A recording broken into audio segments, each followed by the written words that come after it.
Last Friday, I went on a channel called Our Table Talks, another little indie, and I made a bet.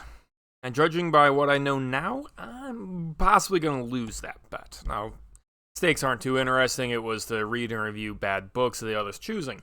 But the content of the bet, I think, is pretty interesting because I made the claim that not only is it coming, but it's probably ChatGPT4, the next generation, what's available now, is going to replace copy editors. Now, I will go through some of the examples of what GPT-3 was able to put out. But for those that don't know, there's generally two types of editing that a writer can get. There's copy editing, which is really boring and horrible work. Everyone kind of needs it to certain amounts, and the question is it worth it? Copy editing is going through the entire story line by line by line by line to find miscapitalizations, incorrect grammar, missing words, your punctuation is in the wrong spot, accidentally have an extra line break where there isn't one needed, you name it. It's fixing the stupid mechanical aspects of the story that anyone with a high school level English education can theoretically do. Now, the problem is, the reason that authors have those mistakes in their book is because if you're reading, your brain will just kind of gloss over the errors. And it's an actual technical skill to be able to catch all of those errors, like you have OCD looking for them, right?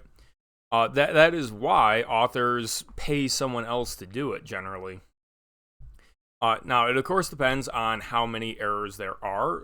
A lot of people who follow me and my work know that I don't pay for copy editing.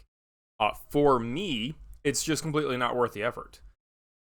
When I put my story through critique partners and beta readers, and I do that part of the process, though they catch some errors, and then I catch some more on the reread, and then by the end of that process, which is not the cost of a copy editor, basically, because it's not free. But by the end of that process, I can have a finished book that apparently has like 2 typos in it. Now, obviously, it'd be better to not have any typos anywhere in the book, but really, is it worth it for me to pay, let's say I got a deal, $150 to fix 2 typos? And how would I even know that they caught them all? That's the real kicker. If you do pay the money, how can you be sure that you actually got all of them? All that you know when you hit publish is that you couldn't find one, spell check couldn't find one, and the person you paid couldn't find one. You can bet money that your readers are still going to find some, though. And this is true of even traditionally published books. I found typos, I believe, in Joe Abercrombie's Wisdom of Crowds. It happens. It's just an error rate thing that bugs some people. Now, I've definitely read some unreadable trash in my day that would really warrant a proper copy edit. And it's unfortunate for them because it's a cost that it really burdens the writer. Because keep in mind, self-publishing isn't free. You have to pay for the cover art, you have to pay for marketing, you have to do something for formatting, you probably have to pay a distributor like Ingram Spark or KDP. You got to pay for odd things like managing a website or getting a StreamYard subscription so you can go on channels and such. You have to pick up art assets and complementary art assets, and sometimes you pay for one guy and you get absolute garbage and you have to go commission someone else for the same thing. Adding on hundreds of dollars per book for copy editing to fix typos is really burdensome, which is why I think that AI is going to fix it. Now, I'll come back to that in a second just to briefly explain. The type of editing that people think of when they think, oh, did this book get edited, is what's in the business generally called developmental editing.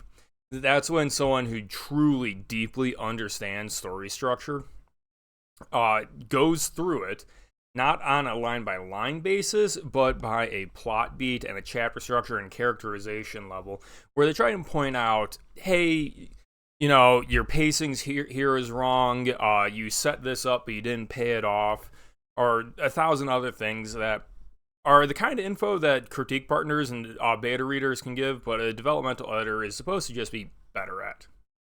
The problem is, if you look up like an accredited literary editor, They know that they are good and that they can help a story. And they know it's a lot of freaking work to do what they do. So they charge accordingly. And I'm not knocking those editors for doing that. By all means, it's totally fair. The problem is that self-published books don't make that kind of money. My recommendation for aspiring authors, only do it if A, you have the money to spare, and B, you don't expect to get your money back on that book. If you look at it as an investment for your own skill, you can justify that. But when you're talking over $1,000 for a regular length novel,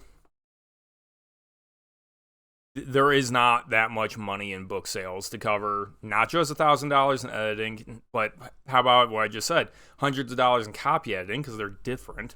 Hundreds and hundreds of dollars for the cover art, marketing, advanced reader copies, websites, promo pieces, all the time you're putting in to get onto like interviews and review channels and you name it. There is not that much money in publishing. Unless you have a known audience and you're doing something like publishing the 6th book in a series and you've been able to project out your sales and say, I'll make this money back. Or if you're a big name YouTuber that knows that he'll get 30,000 book sales, so he can afford to hire 7 different editors to challenge him on every different decision he makes, because he knows he's getting those sales. But if you're just a nobody like me, you're not going to make the money. And I don't recommend people pay for it. And worse, I definitely don't recommend someone trying to undercut the market with no qualifications, because they will happily say that they are a professional editor, especially because of Fiverr. Fiverr is nothing but scams, as far as I've ever been able to tell. Professional means that you take money to do it. It doesn't mean you're any good at it. And it is extremely apparent when you start challenging editors on their advice, or if you analyze what you get, or you just ask them, what qualifies you to be an editor? What qualifies you to get paid hundreds and hundreds of my dollars for your advice? Because keep in mind, they're not best-selling authors typically. Often they're not even they're not even full-time doing it. Now, some people say that's just because, well, as I said earlier, there's no money in books, so why are there be money in supporting books? But don't fall for scams. But that brings me back to not developmental editing, copy editing. It's a horrible work. It is truly miserable work to read through a story without being able to really enjoy it, because you have to be paying attention to every single punctuation mark. I think AI is going to do it, because you can strictly define the rules and you can train it that you're looking for, standard capitalization rules, spaces, periods, where you put the commas, the rules of all that, typos, misspelled words. Is your tense correct? Is your plurality correct? All those things copy editors fix. You can train a language model to do that. You cannot use GPT-3 for it, though. But, if you've been following the news on ChatGPT, like the next iteration is like 1,000 times stronger. So why wouldn't it be able to copy edit? So I got a bet going on that. If they make GPT4 freely available, I'd probably even pay a small fee. Because a small fee is worth cleaning up the few typos I have. And it also, I'd be buying peace of mind. I don't want to discount that. Here's some examples. I gave ChatGPT 3 the opening page of the next chapter of my web novel I'm about to release. Because, for the record, I don't recommend anyone put their unreleased novel into ChatGPT. They get everything you submit, and they have basically the rights to it. Do not put your unpublished books into ChatGPT, please. I put Undying Emperor in here because it's going to be online tomorrow. I don't think that's a big deal. So, here are some examples of what it tried to correct in a one-page passage. I had a sentence that had train, as in he could take a train of camels across the desert. ChatGPT 3 thought that should be plural, trains. That's actually funny, because that's usually the opposite way, is a careless author pluralizes it and then doesn't catch it because trains is a legal word, so spell check can't catch it. Similarly, on plurality, Lucius is bringing his banner men with him. It refers to a rank in the army. It's multiple people. I think explicitly has 10 of them that are actually the guys holding the banners, each for 100 soldiers. ChatGPT4 thinks that should be singular, banner man. I'm not going to knock it for not recognizing made-up fantasy names, but it consistently gets plurality wrong. It sees words that feel like at the end of the sentence and then doesn't really check if I actually put a period there. Multiple lines in here, it said, oh, you're supposed to have a period because it's the end of the sentence. And it is the end of the sentence. It even has a few lines where it's just saying, like, Goldens should be Goldens with no change, because here's a fun one that anyone with access to ChatGPT can do. Ask it how many N's are in banana or mayonnaise, and then challenge it to show where they are. It cannot currently figure that out. Now, chrysalis should be chrysalis period, even though it is chrysalis period up above. He doesn't realize that the character, this demon that's in the scene, is affecting old grammar. So he says things like comrade of old instead of, and his ChatGPT is saying, oh, you meant old comrade. Even though those are qualitatively different. They have different implications because they're from different people from different times. It did catch the intentional error where I capitalized the second letter of a word. It did catch that. But otherwise, it read a sentence that I intentionally, or a sentence of dialogue. You don't seem injured, period. I intentionally put a period there, even though it's objectively a question mark. I put the period there as a style choice because the character is not asking a question. He's not intending for that to be answered. He's stating it. So right now, ChatGPT4 is a little worse than useless.